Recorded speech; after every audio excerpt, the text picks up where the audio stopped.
we are announcing 3 new policing technologies in New York City.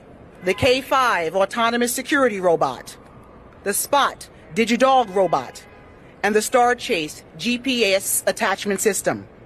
Our job is to fight crime and keep people safe. How's everybody doing? My name is Anthony Brian Logan, and today we got to talk about New York City reintroducing crime-fighting dogs that may be in your backyard, no pun intended, right away. You see, they're trying to fight crime, I suppose. Maybe they might lock some guys up. Shout out to Alvin Bragg. Anyway, I digress. They're trying to fight crime, and they're trying to reduce the loss of life of police officers.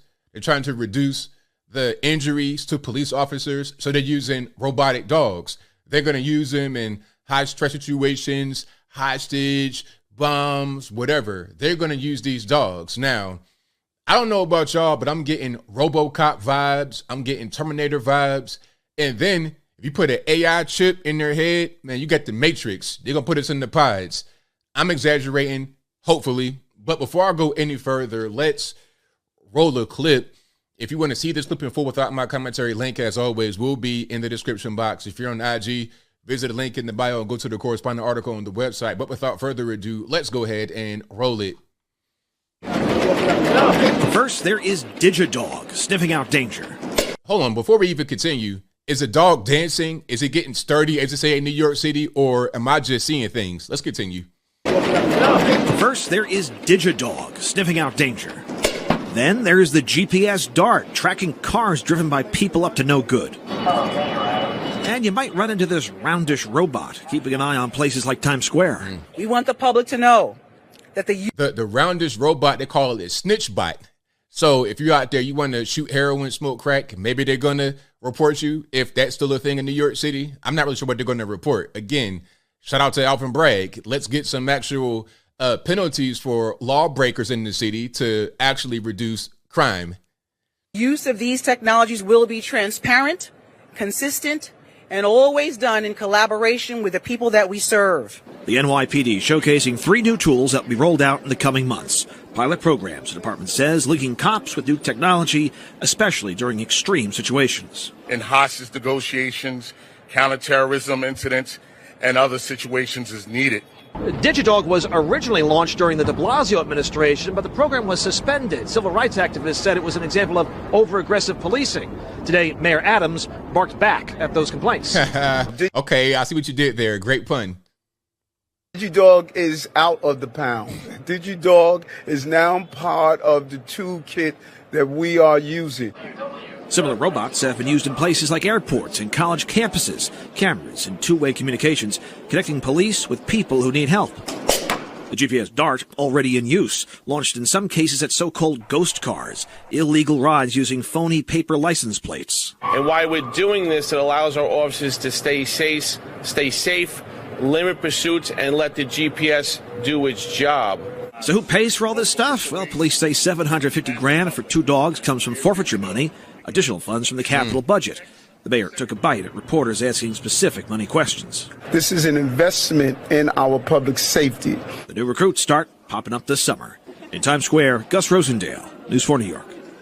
So there you have it. Those dogs are going to be in your backyard coming up very soon if you're in New York City. It's interesting, you know, artificial intelligence technology is taking over.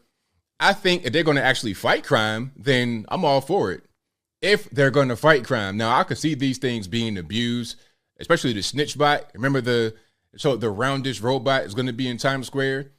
That's going to be just watching everything, and they may be using an inappropriate way to see things they shouldn't be seeing and not actually fighting crime. That could be what's going on. But if the tools are used properly, then I'm all for it. If you're going to get the violent criminals, people beating up the Asian ladies, old people, robbing, carjacking, stabbing, shooting, and killing and thugging and drugging. If you're going to eliminate that kind of crime, then I'm all for it. If they're just expensive toys and they're going to just show them off to the media and not really use them properly, then it's like, what's the purpose? You want to grandstand and say, hey, we're fighting crime. We're a big city. We're going to crack down. And then really do not, again, Alvin Bragg is trying to focus on prosecuting Donald Trump, trying to charge him.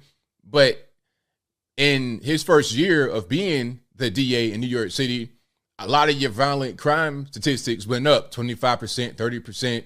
I'm talking about carjacking, robbery, assault, all of that, 20, 25, 35%.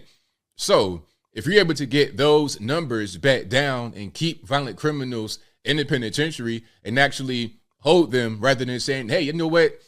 You're suspected of killing 3 or 4 people. We're going to let you go. It's not really a big deal. Go ahead and go out there and kill some more.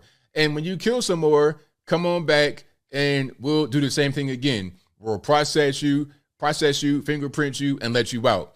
If that's going on, then I don't see the purpose of these new tools, new toys that they get to spend from the forfeiture money. Did you catch that?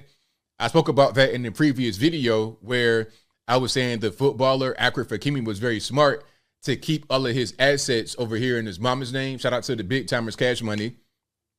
Because when it comes time for a lawsuit or any kind of criminal investigation, any kind of allegation, you may have some of your assets seized. Now, I'm sure in this case, they probably seizing drug money and whatnot. But again, if you keep the criminals off the street, then maybe there wouldn't be so many guys to be able to seize assets from.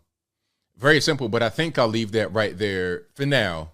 And what say you? How do you feel about what's going on here with the new toys that New York City Police Department has? The snitch bot, the robo dog dancing and everything else? Will it be a good thing for the city, a bad thing for the city? Whatever your thoughts are, let me know in the comments below.